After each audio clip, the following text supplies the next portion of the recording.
사이버트론은 미국 만화 출판사인 마블 코믹스에서 출판한 트랜스포머 시리즈의 주인공인 트랜스포머들이 사는 가공의 행성입니다. 설정에 의하면 사이버트론은 지구에서 약 4.7광년 떨어진 알파 센타우리에 위치하고 있습니다. 원래 사이버트론은 아무것도 없는 평범한 암석형 행성이었지만 트랜스포머들의 신인 프라이머스가 깃들면서 사이버트론이 되었습니다. 프라이머스는 이곳에 원래 살던 사악한 생명체들을 쫓아내고 트랜스포머들을 정착시켰다고 알려졌습니다. 또한 사이버트론은 원래 고도의 지식을 갖춘 외계인인 퀸테슨족이 노예로 부릴 로봇을 만들어내는 거대한 공장에 들어선 공장 행성이었어요. 퀸테슨족은 노예 로봇을 좀 더 효율적으로 써먹기 위해 로봇에 약간의 지성을 부여했는데요. 지성이 생긴 로봇은 자신들을 학대하는 주인의 반란을 일으켰다고 합니다. 퀸테슨을 쫓아낸 뒤 사이버트론 행성은 평화를 맞이하였으나 그 평화는 오래가지 못하고 평화를 추구하는 오토봇 진영과 우주정복을 추구하는 디셉티콘 진영은 서로 싸우기 시작한다는 것이 마블 코믹스 트랜스포머의 주요 설정입니다. 트랜스포머 시리즈에서 우리의 호기심을 가장 자극하는 요소는요, 단연 시리즈의 주인공인 트랜스포머 종족이죠. 트랜스포머 종족들은 지능과 지각력, 자아, 감각기관을 가진 외계의 지적 기계 생명체로 묘사되는데요. 이는 현재 지구상의 많은 학자들이 인류의 다음 세대로 사이보그를 유력하게 지목하는 것과 일맥상통한다 하겠습니다. 20여 년 전인 1998년에 이미 영국 레딩 대학교 인공두뇌학과의 케빈 워릭 교수는 자신의 왼쪽 팔 근육에 실리콘으로 만든 동전 크기의 컴퓨터 칩을 심는 수술을 했어요. 몸속에 들어간 칩은 그가 이동하는 경로를 컴퓨터에 전송하기 시작했고, 영국의 신문사 선지는 사이보그의 출현이라는 기사를 대대적으로 보도했습니다. 그리고 2002년에 워릭 교수는요, 100개의 실리콘 전극이 달린 작은 판을 왼쪽 팔의 신경에 연결해 몸의 신경체계 안에 포함시키는 실험에서요, 손가락을 움직일 때 나오는 전기 자극으로 컴퓨터 화면을 조작하는 데 성공을 했습니다. 이 실험을 통해 인류는 생명체와 기계가 하나의 신경체계를 통해 움직이는 사이보그의 개념에 한 발 더 다가서게 된 것입니다. 나는 누구인가? 나는 인생에서 무엇을 해야 하는가?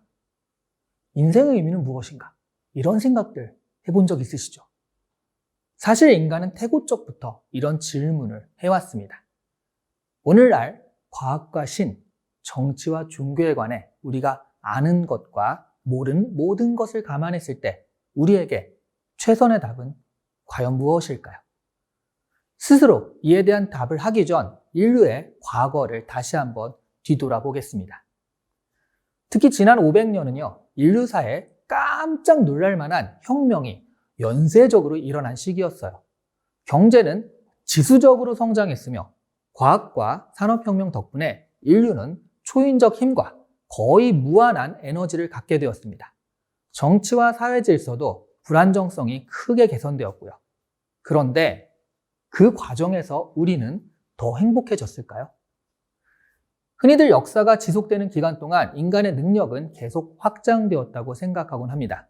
그러나 유발 하라리는 그에 져서 호모 데우스에서 인류의 미래가 아무리 과학기술적으로 진보를 이룬다 할지라도 외부의 다양한 변수 앞에서는 여전히 불안해할 것이라고 이야기합니다.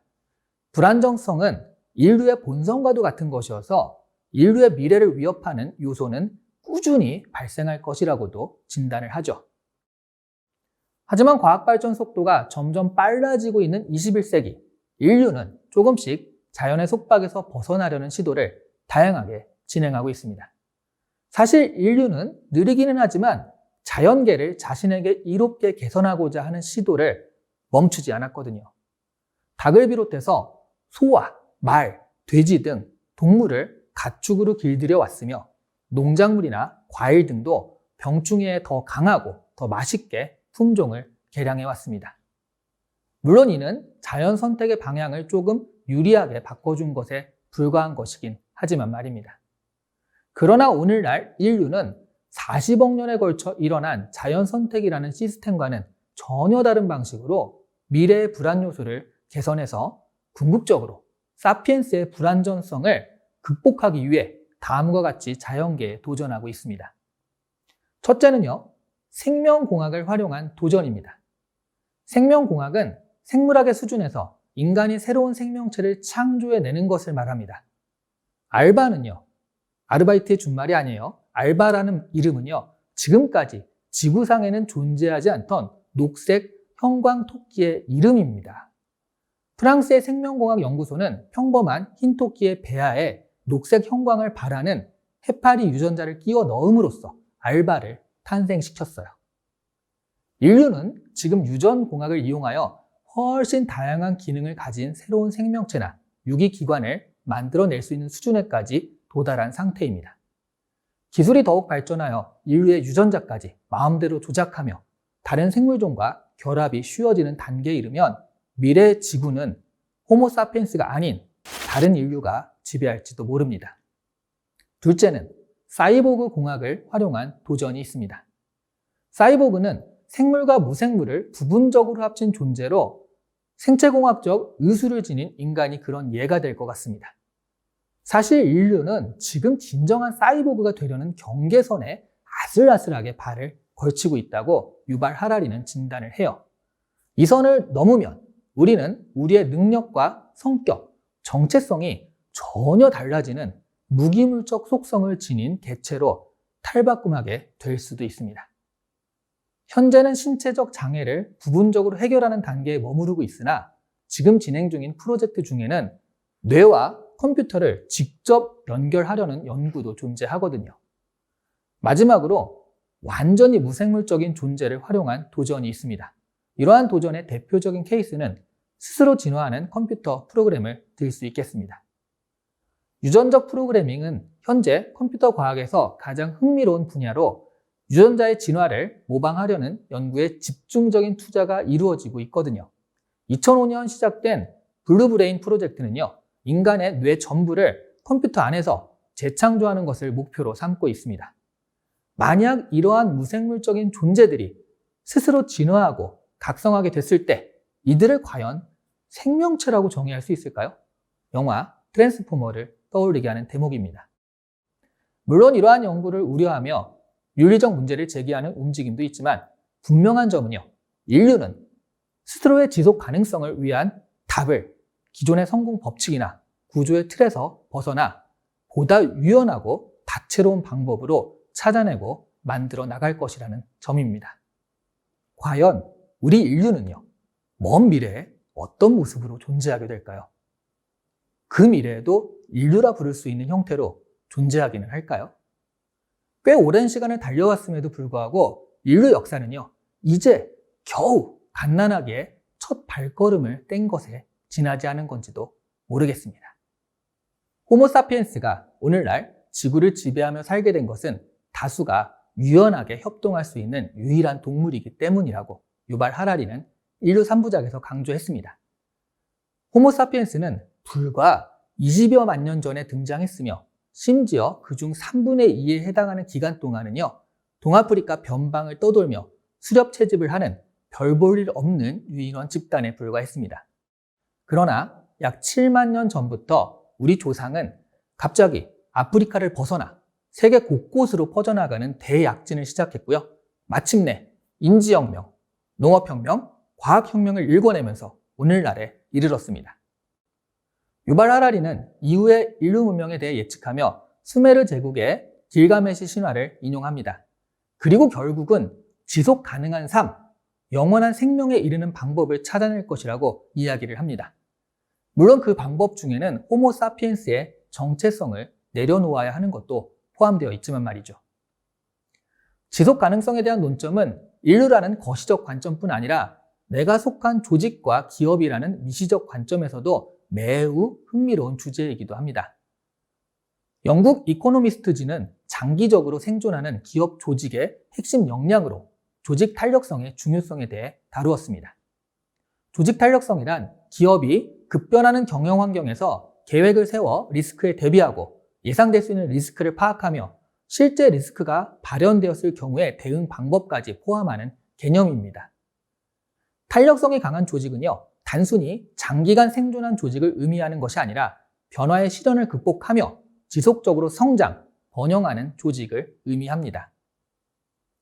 레고는 강한 조직 탄력성을 지닌 기업이 어떻게 제도약을 이뤄내는지를 잘 보여주고 있습니다. 레고는요, 1932년 덴마크의 한 목수가 아들을 즐겁게 해주려고 나무 토막으로 장난감을 만들다 창업했을 정도로 아날로그 색채가 강한 기업이었어요. 2차 세계대전 이후 세계 경제가 급팽창하던 시기, 다른 기업과 마찬가지로 레고는 정체 없는 성장을 이뤄나갔습니다. 그러나 IT 기술이요, 산업계에 등장한 이래 디지털 패러다임에 적응이 늦었던 고전적 아날로그 기업과 마찬가지로 레고 또한 지난 1998년 사상 최초로 4,800만 달러라는 거액의 적자를 기록하게 됩니다. 이 시기에 레고는요, 1000여 명이 넘는 직원을 해고해야만 했거든요. 적자 문제를 해결하기 위해 레고가 1차로 시도한 방식은 여전히 아날로그적 발상에 기반한 것들이었죠. 예를 들면요, 아동 의류, 서적 출판, 테마파크 등 얼핏 보기엔 기존의 레고 블록과 시너지를 창출할 수 있을 것으로 보이는 분야로 사업을 확장한 것이에요. 그러나 근본적 혁신이 없는 수평적 확장은요, 동일한 문제를 더 심화시킬 뿐이었고요. 2004년에는 무려 2억 달러가 넘는 적자를 기록하며 존폐 위기에까지 몰리게 되었습니다. 이에 레고 경영진은 가족 경영의 한계를 절감하고요, 30대의 젊은 외부 사장을 영입하면서 제도약 프로젝트에 닷을 올렸습니다. 젊은 CEO 흐누드 스토브는요, 고전적 사업에 고착화된 조직과 사업 영역을 벗어나 레고의 이미지와 첨단 디지털 기술의 접점을 연구하여 영화, 모바일 게임, 모바일 애플리케이션 분야를 적극 개척했어요. 더 나아가 레고는요, 디지털 디자이너라는 커스터마이징 툴을 통해 고객이 직접 참여하고 경험을 공유하는 마당을 공개했습니다. 툴은 디지털로 진화했지만 놀이를 즐기는 호모사피엔스의 특성을 공략한 레고는요, 다시 과거의 명성을 회복 중에 있습니다. 아날로그 시대의 방법론에 머물지 않고요, 과감히 변화를 선택하고 특별히 어려운 기술을 개발하기보다는 자신들의 성공 노하우를 디지털로 유연하게 접목하며 변화에 성공함으로써 조직 탄력성이 지속적 성장의 열쇠가 될 수 있음을 레고는 보여주고 있습니다. 박제화된 조직에 새롭게 생명력을 불어넣기 위해 탄력성이 강한 조직으로 변화시키려면 다음과 같은 기능 영역에 주목할 필요가 있습니다. 첫 번째, 경영 탄력성. 탄력성이 강한 조직은요, 자사 사업이 어떻게 운영되고 어떤 환경에서 사업을 운영하는지 분석이 상세하게 이루어집니다. 조직은 제품, 서비스와 프로세스 전반에서 개선 사항을 파악하고 직원의 역량을 체계적으로 개발, 관리함으로써 장기적으로 고객 니즈 충족을 위한 순환 구조가 완성되어 있습니다. 이런 조직은 현실에 안주하지 않고 항상 성과를 개선하고 지속 가능한 성장을 목표로 하게 됩니다. 두 번째, 공급 탄력성. 서플라이 체인이 세계적으로 확대되고 복잡해지는 현대의 경영 환경에서 구매, 제조, 운송 및 세일즈의 전 과정이 탄력적으로 운영되는 조직은요, 서플라이 체인의 일부에서 문제가 발생하더라도 그에 대한 대책과 복구를 효율적이고 신속하게 이행함으로써 지속 가능한 발전을 유지할 수 있게 됩니다. 세 번째, 정보 활용 탄력성. 정보 탄력성이 강한 조직은 정보의 작성부터 폐기까지의 전 과정에 걸쳐 물리적 정보, 디지털 정보 및 지적 재산권 등 정보가 움직이는 전 과정의 대비와 대응이 철저합니다. 이를 위해서는 조직 차원의 정보 보호 정책이 완벽하게 마련되어야 하며 다수의 이해 관계자가 정보를 안전하고 효과적으로 수집, 보관, 접근 및 사용할 수 있도록 정보 처리 플로우를 투명하게 관리하는 방안을 수립해야 합니다.